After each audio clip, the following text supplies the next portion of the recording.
반갑습니다. 구독, 좋아요 눌러주시고 큰 부자 되시기를 바라겠습니다. 자, 지금 이 언론 쪽에서 이러쿵저러쿵 주가가 이렇게 내려가는 거에 대해서 이것 때문에 그렇다, 이제 끝장났다, 이런 식으로 계속해서 포장을 해서 설명을 해 주고 있죠. 자, 이렇게 이제 설명을 해 주고 있는데, 요런 부분을 믿으면 안 됩니다. 언론은 누구 편이다? 언론은 메이저 세력 편이다. 세력편. 외인하고 기관들. 자, 얘들이 언론 쪽에 미치는 영향이 훨씬 더 크겠죠. 광고를 준다거나 뭔가를 한다거나, 언론의 입장에서는 얼굴도 모르는 이 개인 투자자들 자기들한테 도움되는 거 하나도 없습니다. 하나도 없다. 그냥 이제 그렇지만 보는 거는 개인들이 거의 다 보죠. 일반 개인들, 국민들이 다 보는데, 이 메이저 편에 서지, 이 주식 관점에서는 언론이 이 개인들 편에 서서 언론을 보도하지 않습니다. 절대로 그렇게 하지 않는다. 힘센 사람의 편에 붙지, 힘이 없는 약자 편에 붙어가지고 개미들 돈 버세요, 이렇게 하는 언론이 어디 있습니까? 없습니다. 잘 생각을 해 보시기 바랍니다. 속임수들이 엄청나게 많은 거다. 그래서 자, 저는 개미 편에만 서죠. 개미 편에만 서서 지금 딱 중심을 잡고 중립적으로 해석을 해드리죠. 자, 정시 정확한 해석은 바로 돈이 크게 왔다 갔다 합니다. 오늘 같은 장 이렇게 보시면 호떡집에 불났어요 막 이렇게 하고 있죠. 증시 이렇게 내리치고 호떡집이 불났다 라는 이런 부분 호해하고 언론에서 이렇게 떠들어대죠. 그리고 외인기관은 역시 우리 편 잘하네 그러면서 계속 매도하고 공매치고 하면서 해칭하면서 떨어뜨리죠.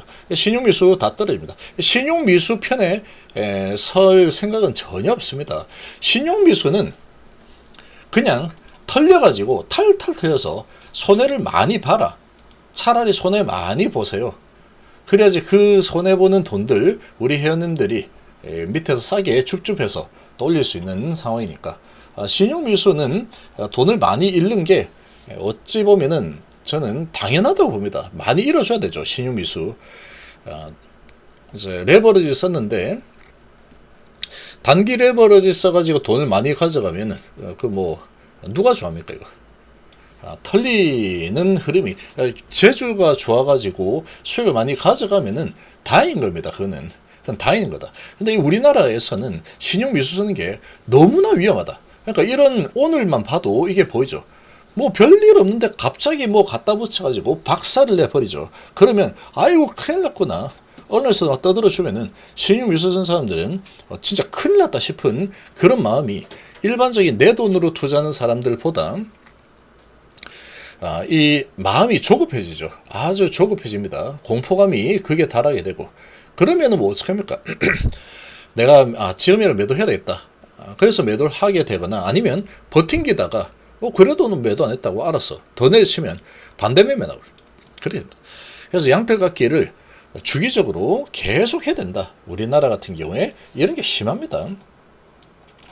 함께 하실 분들은 010-2288-23으로 문의 주시기 바랍니다. 이 정확한 해석은 이게 돈이다, 돈. 읽지 않는 것도 돈이죠. 그리고 판단을 정확하게 해야지 내가 어떻게 방향을 잡을 수가 있는 겁니다. 우왕좌왕 하거나 하면은 안 된다. 그래서 외인기관이 이렇게 많이 팔고 있죠. 1조 3천억 팔고 있는데 쭉 매도하고 신용미수 털어내고, 그러고 지금 밑에서 저가 매수가 좀 들어와서 다시 올리고 있는 이런 흐름이 나오고 있습니다. 지수를 너무 많이 뺐다. 이렇게 많이 빼죠. 이런 상황은 매수 기회로 활용을 하면 되는데, 이제 겁이 나가지고 막 도망가기 바쁩니다. 그렇게 하면 안 됩니다.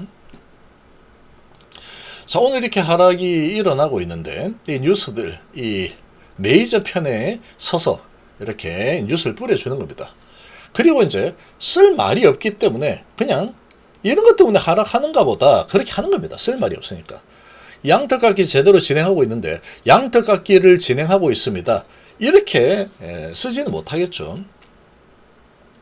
근데 지금 제가 정확하게 딱 잘라 말씀드리는데 양대가 기준입니다. 양대가 기준. 자, 왜 그런지 자, 정확하게 설명해 드리겠습니다. 자, 지금 여기서 코스피 급락하고 있죠. 이거 무슨 뭐 이게 지금 전쟁이 임박해서 급락하고 있습니다. 실제로 그게 맞다면 그럴 수 있겠죠. 근데 한미 관세 이거 아닙니다. 한미 관세가 이게 무슨 문제입니까? 그럼 일본은 가도 왜 안 떨어지면 한일 관세도 똑같은데 한미 관세 25%에서 15%로 낮췄죠. 호재입니다. 호재. 낮춘 겁니다. 그런데 한미 관세 때문에 아이고 큰일 났어 이러는데 그러면 홍콩은, 중국은, 일본은, 인도는, 호주는 뭐 이렇게 하면은 말이 안 맞는 겁니다. 자, 그러면 이런 부분은 다 공통된 문제죠. 한국, 일본, 멕시코, 뭐 중국 뭐 다 똑같이 공통된 문제들이다. 그럼 남아 있는 거는 이거는 인수분해해야 되죠. 인수분해. 세제 개편이 남아있죠. 세제 개편 때문에 우리나라 증시는 급락하는 거야. 그럼, 그렇구나. 세제 개편 때문에 이렇게 급락하는구나. 또 그렇게 또 유도를 합니다. 자, 기술주 약세, 원학세도 투자 심리 위축. 이렇게 쓰고 있죠. 뭐 쓸 게 없으니까 이렇게 뭐 이유는 찾아야 되겠으니까 이렇게 이유를 써도 되는 겁니다. 자, PEC 가계지수 예상 입돌자 9월 금리나 후퇴한 점도 매도 세겠다. 라고 하고 있지만 그러면 미국은 아무것도 말이 맞지 않습니다. 그러면 저 금리 인하는 미국이 가장 큰 영향을 받는데 0.03%나 하락했죠. 0.03%나 하락했네. 다우도 0.7%나 하락했네. 이래 보시는데 우리나라는 그러면 0.03% 나스닥이 하락했다면 우리나라 금리는 아니죠. 미국 금리죠. 그러면 우리나라는 미국보다는 좀 적게 내려야겠죠. 0.01% 정도 내리는 게 적당하다. 그렇게 극단적으로 보면 얘기할 수 있는 겁니다. 실제로. 그렇죠. 지금 일본 같은 경우에도 15% 완세죠. 0.4% 하락입니다. 중국은 관세 많이 때려맞은 중국은 0.06% 상승입니다. 홍콩은 항세는 0.06% 상승 중이죠. 이게 어찌된 일입니까 이게? 우리나라만 문제다. 우리나라만 지금 뭔가 관세가 이제 끝장나는구나 이런 거죠. 그게 아니라는 얘기입니다. 아니죠. 자, 그러면 남아있는 거는 뭐냐? 남아있는 거는 그러면 요겁니다. 요거. 세제 개편. 근데 세제 개편은 하게 되면은 외국인하고 기관은 세제 개편에 악재로 작용하는 점이 단 하나도 없습니다. 얘들은 오예 하는 거죠. 오예. 그럼 세제 개편에서 50억 대주주 기준을 10억으로 바꾼다. 그렇게 진행되면은 기준일이 되면은 뭐 10일, 27일 그렇죠. 그 기준일이 되면은 개인들은 울며 겨자 먹기로 매도를 해야 되죠.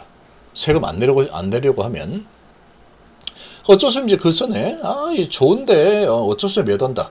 그러면 그거를 밑에서 줍줍하는 거는 외인 기관이다. 얘들은 세금을 안 냅니다. 대주주 뭐 이런 거 양도세 이런 거 없습니다. 외인 기관은. 그러니까 얘들이 줍줍해서 잠깐 맡아놨다가 하루 맡겨놓고 다시 가져가는데 5% 내나 이렇게 고리대금업을 할 수 있는 상황이 되어버린다. 사실 이거는 완전 잘못된 방향의 정책이다 이렇게 볼 수 있습니다. 그런 상황인데 그럼에도 불구하고 이 양도세 쇼크는 특정한 12월달 기준일 그 언저리에서 이제 영향을 좀 받겠죠. 이 대주주 양도세 폭탄을 맞을 수 있는 개인들이 문제입니다. 개인들. 돈 많은 개인들. 이 돈 많은 개인들이 10억을 남겨놓고 나머지는 기성이 또 팔게 또 만드네. 팔아놨다가 양도세 기준을 지나면 다시 사면은 어차피 세금 안 냅니다. 그러니까 이거는 이 증시를 이렇게 혼란하게 만드는 그런 이 제도밖에 안 되죠. 근데 이걸 갖다가 50억으로 올린다 그래서 실제로 세금이 좀 많이 거치거나 그러지는 않습니다. 다 팔아버리고 세금 안 내려고 하겠죠. 자, 그렇게 증시를 교란하는 이런 거를 하겠다라고 하니까 참 이거 답답하다. 지금 이번 정부에서 대통령은 5,000포인트 노래를 부르고 있는데 양도세를 갖다가 올려가지고 시장을 교란시키겠습니다. 그러고 있는 방향이죠.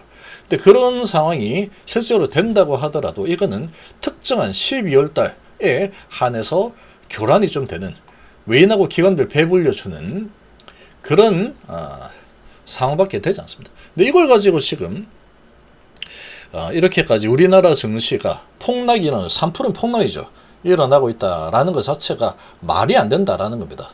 근데 이제 언론에서는 큰일 났다, 이제 이런 것 때문에 그런 거야. 그러고 이제 막 뉴스를 내고 있죠. 그러니까 개인들을 관세 협상 가지고 지금 뭐 내린다고 하고 있는데, 관세 협상 우리나라만 합니까? 전 세계가 다 하고 있죠. 근데 왜 우리나라만 이렇게 폭락을 하느냐? 관세 협상 문제는 아니답니다. 지워야 돼, 지워야 돼. 그럼 관세 협상 때문에 내려간다 그러면 일본처럼 0.3% 정도 내려죠. 근데 10배가 내리고 있죠. 3% 내리고 있으니까. 나머지 그러면 3% 내리는 부분은 이 세제 개편 때문에 내린다라는 건데, 이것 때문에 내린다는 게 말이 안 되는 겁니다. 말이 안 되는 거. 외인하고 기관이 이렇게 매도를 해서 양털깎이 제대로 진행을 하겠다는 거죠. 이게 대주주 기준 완화의 고액 투자자 부담이지, 외인 기관은 이거 아무 부담이 없습니다. 근데 외인 기관이 미친 듯이 팔고 있죠. 자기들이 세금 낼 것처럼. 세금 안 냅니다, 얘들은. 10원도 안 낸다, 얘들. 개인 대주주들 이렇게 내는 거다. 그렇게 보면 됩니다. 그래서 이 부담이다라고 이제 뭐 부담이긴 하지만 그때 돼서 40억 팔았다가 다시 사면 되죠. 그런 상태. 갖다 붙여서 이렇게 이 시장의 이 분위기를 이런 것 때문에 내리는 거다. 그래서 이제 끝장나는 거다. 이런 식으로 지금 바꿔버리죠. 그리고 이제 외인 기관이 이렇게 제도 양털깎기 하면서 나 무서워, 세제 개편하는 거야, 나 세금 내기 싫어. 세금 어차피 안 냅니다, 얘들은. 근데 이제 얘들이 이렇게 많이 던지면서 제대로 양털깎기해서 겁을 주겠다라고 하고 있죠. 실제로 세금을 내야 되는 개인들이 1조 1000억을 가져가고 있는 상황이죠. 그러니까 이런 부분들 보면은 해석이 뭔가 맞지 않습니다. 그래서 이 언론은 개인을 위한 언론은 없습니다. 어떻게든 개인들 뒤통수 때려가지고 개인들 손해보게 만드는 게 목적이다. 제가 이렇게 봐온 바로는 그렇습니다. 주식판에서 본다면. 그러면 이제 외인 기관들은 이제 공매도를 더 곁들여서 매도를 하는 거기 때문에 이제 차익 실현하고 내린다. 쭉 내려치고 나서 공매도 치고 또 한참 크게 내려쳐서 신임 밀수 털리고 심약한 물량 다 털리고 나면은 밑에서 줍줍해서 사가지고 다시 올리면 되죠. 다시. 그래서 이제 계속 얘들이 돈을 가져가는 형태다. 우리나라가 이게 워낙에 심합니다. 파생상품 시장도 워낙에 크다 보니까 안 내려가면 파생 가지고 또 같이 어떻게든 뒷다리 잡고 끌어내려버리면 끌려 내려가는 게 우리나라 증시의 현실이다. 그렇습니다. 근데 이제 이런 상황인데 세제 개편 이런 부분은 좀 많이 아쉽습니다. 상당히 많이 아쉽다. 그래서 오늘 제대로 양털깎기를 하고 8월 밑꼬리 달기 작업을 제대로 진행을 한번 하고 화끈하게 내려치고 8월을 시작하겠다. 이렇게 진행이 되고 있는 증시 상황이다. 이렇게 볼 수 있습니다. 자, 그리고 이제 지금 휴가철이죠. 휴가철. 그리고 토, 일. 또 요 휴가철. 지금도 휴가철이고, 또 이번 주말에 또 휴가도 있을 텐데, 요런 걸 또 노려서 휴가는 즐거운 마음으로 하고 싶다. 이렇게 또 마음이 생길만 하죠. 그럼 에라면 일단 팔자. 팔고 휴가 가자. 요런 걸 또 유도하는 상황이기도 하다. 이렇게까지 내려치면은, 지금 우리나라만 이상하죠. 그러면 이거는 매수기로 활용을 하면 되는 그런 분위기지.